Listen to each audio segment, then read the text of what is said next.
قرآن کا سب سے بڑا سورہ اس کا نام کیا ہے؟ سورہ بقرہ۔ بقرہ کا مطلب کیا ہے؟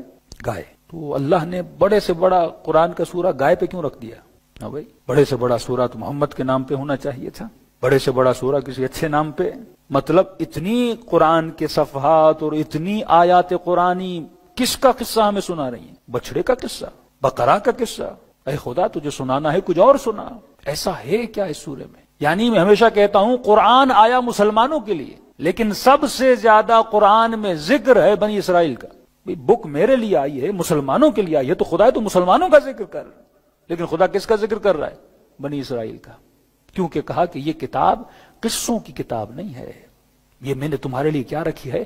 عبرت کی کتاب ہے۔ اب سورہ بقرہ کا پورا خلاصہ کیا ہے؟ بقرہ ایک بھینس سمجھ لیں، بھینس کا بچڑا سمجھ لیں، جھگڑا ہو جاتا ہے دو قبیلوں میں، ایک بندہ قتل ہو جاتا ہے۔ اب ان کو پتا نہیں اس کا قاتل کون ہے، اللہ کے نبی کے پاس جاتے ہیں کہ ہمیں پتا نہیں اس کا قاتل کون ہے۔ اللہ کا حکم آتا ہے یذبح بقرۃ، اللہ کہتا ہے ایک بقرہ کو ذبح کر۔ کون سا بقرہ ہو؟ صفراء لونھا، جس کا رنگ جو ہو پیلا یا سنہری رنگ والا بچڑا ہو، اسے ذبح کرو۔ جب ذبح ہو جائے گا تو اسے کاٹو گے، پھر اس کا گوشت اس مردے سے ملاؤ گے تو پھر پتہ چل جائے گا، مثلا وہ زندہ ہو جائے گا اور بتائے گا کہ میرا قاتل کون ہے۔ اب یہ بات تھوڑی لاجیکل ہے آپ کے ذہن میں، اللہ کو بتانا تھا ایسے ہی بتا دیتا، کہ اللہ کے پاس علم کم ہے، اپنے نبی کو بول دیتا بھائی ان کو بتا دو حضرت موسیٰ کو کہ کس نے ذبح کیا ہے، کس نے قتل کیا اس جوان کو۔ لیکن نہیں، نہ اللہ کا نبی بتا رہا ہے نہ اللہ بتا رہا ہے، یہ مخصوصاً ان کے لیے جو وسیلے کے منکر ہیں۔ اللہ ذرائع ابلاغ کسی اور چیز کو بنا رہا ہے بتانے کے لیے۔ تو کبھی سوچئے کیوں خدا کوئی ایسا کام کیوں کرے گا؟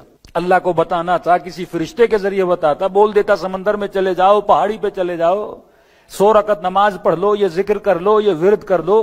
ہمارے پاس جتنے مسائل ہوتے ہیں تو ہم ذکر و ورد کر کے مسائل کا حل نکال لیتے ہیں، لیکن یہ کیا بات ہوئی کہ ایک بقرہ کو ذبح کرو؟ اور پھر بھی اللہ نے یہ نہیں کہا کہ بلیک ہو، اللہ نے براؤن ہو، نہیں، صفراء لونھا، پیلے رنگ کا ہو۔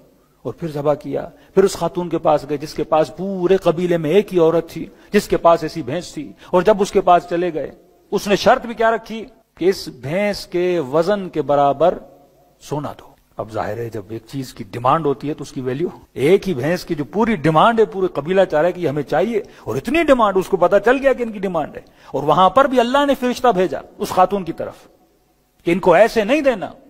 ایک طرف ان کو بھیجا کہ جا کے خریدو، دوسری طرف اس خاتون کے پاس کسی کو بھیجا کہ ان کو ایسے نہیں دینا، ان کو بولنا کہ سونے کے وزن کے برابر، یعنی ایک ترازو میں یہ بھینس کا بچڑا ہوگا اور دوسری طرف تم سونا رکھو گے، جب برابر ہو جائے گا پھر اس کو لے کر جاؤ۔ لیکن ساری سائیکولوجی یہ ہے کہ خدا نے ایسا کیا کیوں؟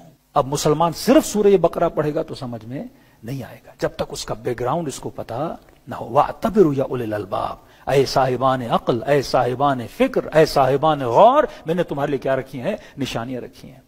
یہ سارے بنی اسرائیل کیا تھے؟ یہ ایجپٹ کے رہنے والے تھے، ایجپشن تھے نا۔ ایجپٹ میں مختلف خدا تھے، تھوڑا ٹچی مثال دوں تاکہ آپ کو سمجھ میں آ جائے۔ مثلا انڈیا میں آج بھی بچھڑے کی پرستش کی جاتی، یہ بچھڑے پہ ذرا ریسرچ کریے ہے کیا اس میں۔